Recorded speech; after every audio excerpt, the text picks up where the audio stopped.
Hi, welcome to The Outlook. I'm called Rebecca and I'm your host. Today we're going to talk about domestic violence and how victims of domestic violence can protect themselves. And we're joined by Shivan Alinda. She's from Barefoot Law and she's here to help us to understand how best to protect victims of domestic violence. Thank you for joining us. Thank you for having me.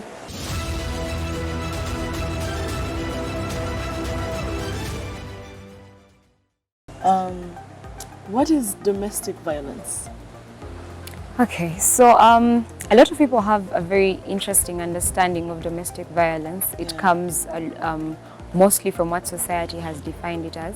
Interestingly though, it is defined by law. Yeah. And what the law defines it as is an act that causes either harm or danger to the health, the physical health of a person, but it could also be the person's mental health. Sure. Yes, so domestic violence a lot of the time is thought to be beating, flogging, but what it is basically harm that could be caused to someone in a relational setting, a family setting, a domestic setting, that is either physical or mental. But then the act proceeds to break it down into different forms. So you've talked about, you've literally talked about different types, but I'm sure they're like, the law defines them further. Can you talk about the different forms? Okay, so there are different forms of domestic violence. Yeah. Call them types if you may. Okay. It could be emotional, right? It could be, but let me actually start with the most basic, what everyone knows, physical abuse. It could be physical abuse, so this can be beating, slapping, pushing, shoving, corporal punishment. Some people say. In African culture, a lot of people don't think that is violence, but there is a certain point where it actually gets to abuse. So it could be physical abuse, it could be psychological abuse. You're messing with someone's mind and you're putting them in a place where they feel endangered or where they're feeling harmed by you psychologically. Yes. It could be sexual abuse.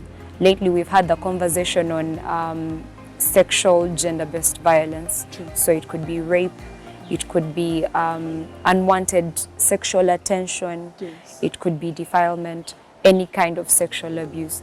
Then it could also be economic. Oh. Kameza money. Kameza money. You're not giving me my kameza money, and yet you're coming home and expecting me to have your dinner ready. Yes. So it could be economic, let's say even for children. Yes. Where there's an expectation that the parent is supposed to be providing school fees and all these basic needs, and the parent is not providing, and that is causing harm to the child. That will be termed economic abuse, which falls directly under domestic violence. Yes. Wow, that's interesting. I'm talking about kameza money for the benefit of our viewers. Kameza money is the money that the man leaves at home for the help of the household to make sure it runs. So I have also heard about there are many different ways one can protect themselves from gender-based violence, domestic violence. And the law is actually very clear on that. So you could maybe help our viewers to understand what they can do in case they're victims of domestic violence. Yeah. Well, it's interesting that, again, I'm using the African context. I'm kind of sure that it happens a lot also across the world. Yes. But usually in our setting, when you are a victim of domestic violence, the law is not usually the first thing that you think about. Most people don't even know that, for example, there's a Domestic Violence Act.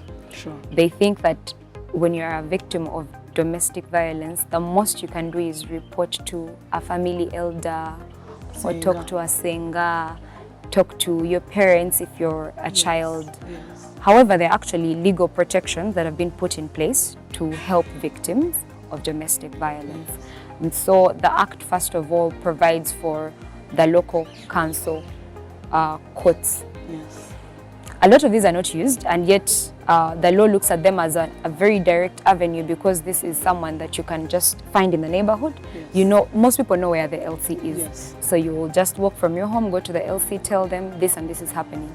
They often receive trainings in how to handle domestic violence victims, so a lot of them know how to approach these kinds of issues because they're very sensitive, and a lot of them come from the point of conciliation and reconciliation. Yes. So the Act also provides that the decisions that come out of these local council courts, when you report to them, they are mainly supposed to be able to kind of bring a sort of reconciliation between the family members. So if, let's say, a husband and a wife are going through domestic violence, you will go to a local council court, and then what they will do is ideally counseling. So what's happening?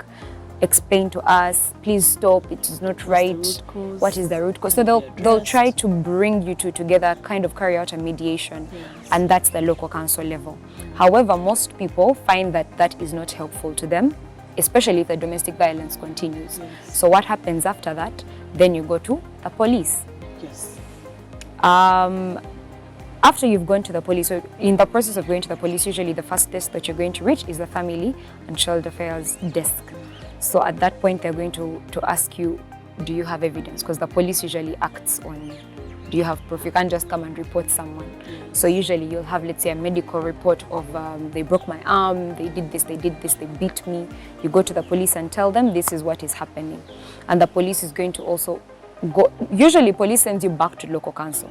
So that's why it's important for you to start there, so that when you go to the police and they're referring you back, you tell them, I have gone there, and it hasn't yielded the results that I would like, so please help me further. So when you go to the police and they find that the local council has not helped you and they are unable also to assist you in that regard, they will help you open a case, and then you will take the matter to the magistrate's court. So after you've been to the police, now and at the police level, they've done the investigations and everything they're supposed to do at that level, they're going to push you to the magistrate's court, which is the court that has jurisdiction. What that means is that the law has empowered that court with the power to be able to listen to these matters, right? It's specific, and it's just to show that the law takes cognizance of the fact that this is a very sensitive matter. So we are not taking it to very crowded courts, let's say the High Court and whatnot. There's a specific court that is going to handle your matter. So you go to the magistrate's court and you make an application. There is already a form for it, so you don't need to be very learned to have the form. You can go to the Domestic Violence Act. I think it's in the 3rd schedule.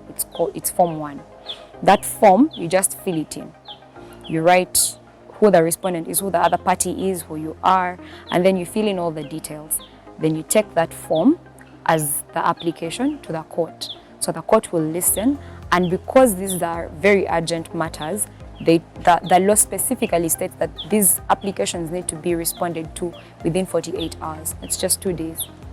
So within 2 days, the law has provided that the court must have listened to your application. So I know there are very many flaws in the system, and that is not what happens, but at least we know that the law has a backing, and in the event that there is a matter and you are not being responded to 1 week, 2 weeks, you have a recourse. You can say, I applied, the law says I'm supposed to be responded to in 2 days, and I've not been helped.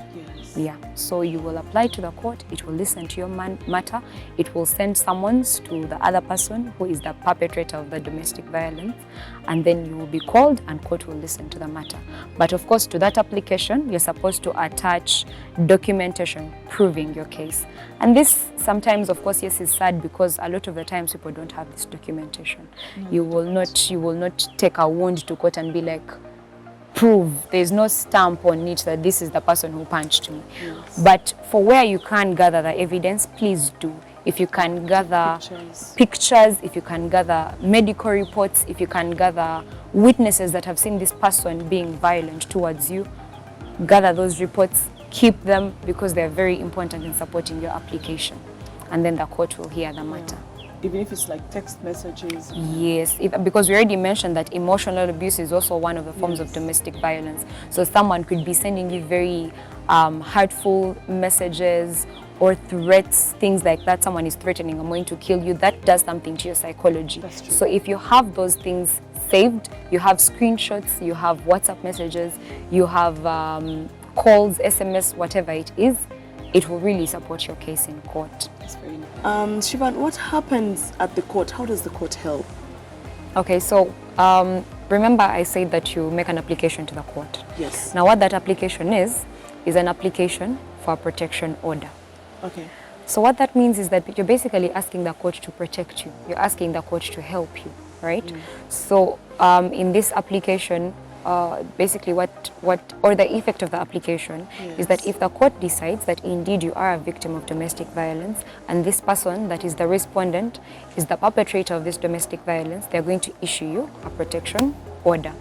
What people in movies or elsewhere call a restraining order. Yes. So what this is going to do is that because you have this order, first of all, I'd like to mention that this order can be given in the presence of the other party or not. It can be given what in law they call ex parte. So the other person doesn't have to be there for the court to issue this order. If they refuse to come to If court, they refuse to come to court, order. you'll still get your order. Okay. Again, that just goes to show how the system is trying as much as it can to protect victims of domestic violence. Yes, true. So they will issue you this order, and what this order is supposed to do, one, it's supposed to stop or prohibit the perpetrator of domestic violence against you from having access to your premises. So where you stay, where you work, places where you frequent, the order is directly going to say this person is prohibited from being in these places where this person is. Again, that is to protect you from the chance of this domestic violence happening again. But the beauty of this order also is that if you are a parent and it has been issued against you, it does not take away your parental obligations. So what that means is that if you are issued, if you're granted a protection order, the other party, let's say in a marriage setting, or let's say a parent of your child, is still supposed to pay maintenance or school fees, healthcare, basic needs, clothing, etc., etc., whatever you would need for your child that this other person is supposed to provide. That order clearly and categorically states that you're still supposed to pay. Simply because you people are not living together or because the law has said that now stay away from this person does not mean that now you can avoid your parental duties altogether. That's true. Yes. That's true. And after it has also done that, it generally, in the event that this person has custody of your children, it acts as a kind of check, because it takes those children away from that perpetrator. Also, if a father is beating the children, or a mother is beating her children, they will take them away. the children away from you. To where? Now, because especially in Uganda, we have babies' homes, we have shelters, we have, in the Children's Act, they are safe spaces for children. For children, yes. So every local council usually has a person that you go to and find out the places in your locality like a social worker, maybe? Yes, probation officer. Okay. Yes. So the probation officer usually knows which places are designated. They are designated homes for children.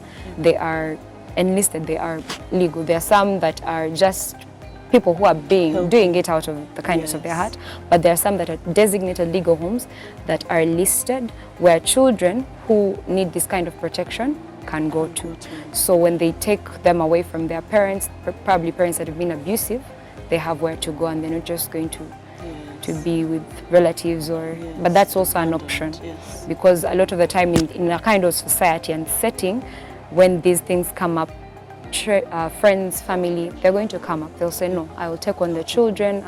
A friend will come in and say, I will support the children. So that's what happens with the order.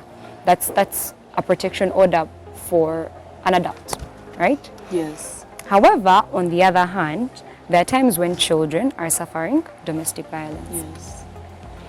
And themselves, they can't go to court because our law has told us they don't have capacity. Yes.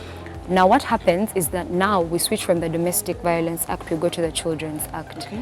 The beauty with the Children's Act is that for it is very interested in the best interest of the child. Yes. Right? They are not about what your parent is going to benefit. Everything in the Children's Act is for the child, the best interest of the child. Yes. And so in the Children's Act we have what we call a care order. Okay. And I think you can even see how the terminology itself is different. These ones, they are protecting you. Here, it is caring. So the care order in the Children's Act, one, can be applied for by any person who feels that a child is going to is suffering significant harm, which could be immediate. It could be that you have seen that this child lives in an environment where something is going to happen to them. Yes. And as a responsible adult, you go make the application for a care. A probation officer could also make that application. Yeah. A local council member, let's say your chairman or the secretary of women affairs, Yes. these people who are usually in touch with people in society, they'll say, this child's environment, we usually hear people screaming at night, or the child has reported to me that this and this has happened. So you apply for a care order, and the beauty with the care order is that immediately it is granted, it takes effect immediately. Yes. So this person who has been granted the care order can come and take the child away from whoever is trying to harm them and take them to a safe place. Most probably it will be the designated homes I talked about. Yes. But if there's someone who is willing to look after the child, a family or friend could also take it on. Yes.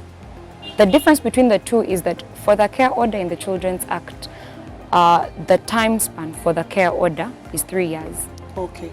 Because I was going to ask, does that tantamount to custody? Exactly. Yeah. So it's 3 years. They will give you a period of 3 years, and after those 3 years, that care order expires. Oh, okay. But Then that's the child has to go back to yes, the place where yes. Either the they child didn't feel safe. goes back, because at this point the other person can come and say, you no longer have authority. Why are you still with my child? That's true. But you can apply again if you still think that the place that they're probably going to go to is harmful to the child. So it can be extended. It can be extended. Okay. Depending on the circumstances, the court will judge. But again, we mentioned that specifically for children, it's in their best interest. If court does not feel that this child is going to be safe going back, they will not grant that order. Oh, this is interesting. So there are very many places one can go to. You've mentioned the safe spaces and all that. So I think those are some of the resources that one can run to. But what about the grown-ups? What are the other resources and places they can utilize when they've been victimized under the Act or even just outside of the law, within the community? One, I feel like as a nation, Yes. we need to really take or utilize our local council. Yes. A lot of the time, people feel like the local council can't help you, they're not going to do anything. But usually those local councils are empowered with lists of organizations that are willing to take in people that have been victims of domestic violence, gender-based violence, Yes. sexual gender-based violence.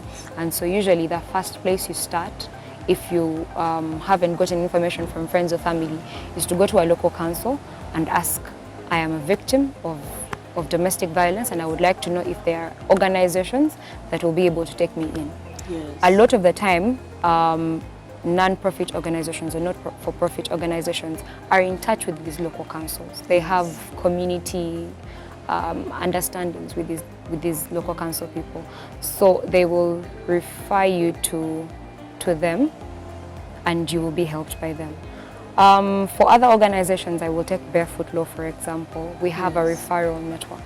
Yes. So if someone comes to us and they require legal information, Yes. and part of it is in line of a shelter that they would like to go to because they are a victim of domestic violence, we shall reach out to one of our different partners in the referral network and they will be able to take on that person. Yes. So reaching out to, and again, this information usually comes from as low as the grassroots, because a lot of these organizations work with people, local leaders, to be able to establish those kinds of connections so that it goes from down to up. Yes. A lot of the time people find that they cannot get help because they are not utilizing what is already in front of them. Yes. But what these organizations are doing, Barefoot Law organization, what they're doing is to go to the grassroots, create an understanding, a network that anyone at the grassroots that needs help can go through them upwards. Yes. So utilizing the local councils to connect you to the different organizations. If you happen to connect to Barefoot Law, I've mentioned that we have a referral network that would be able to help you with that. Thank you so much. It's You're been very welcome. helpful. And to our viewers, I hope you've understood and learnt enough about how to get help if should you be a victim of sexual and gender-based violence, domestic violence, and if you're a child and you feel you need protection, what you should do to be protected. Thank you so much, Shivan. Thank you for hosting me. Until next time, join us so we can help you understand more about different legal issues. Thank you.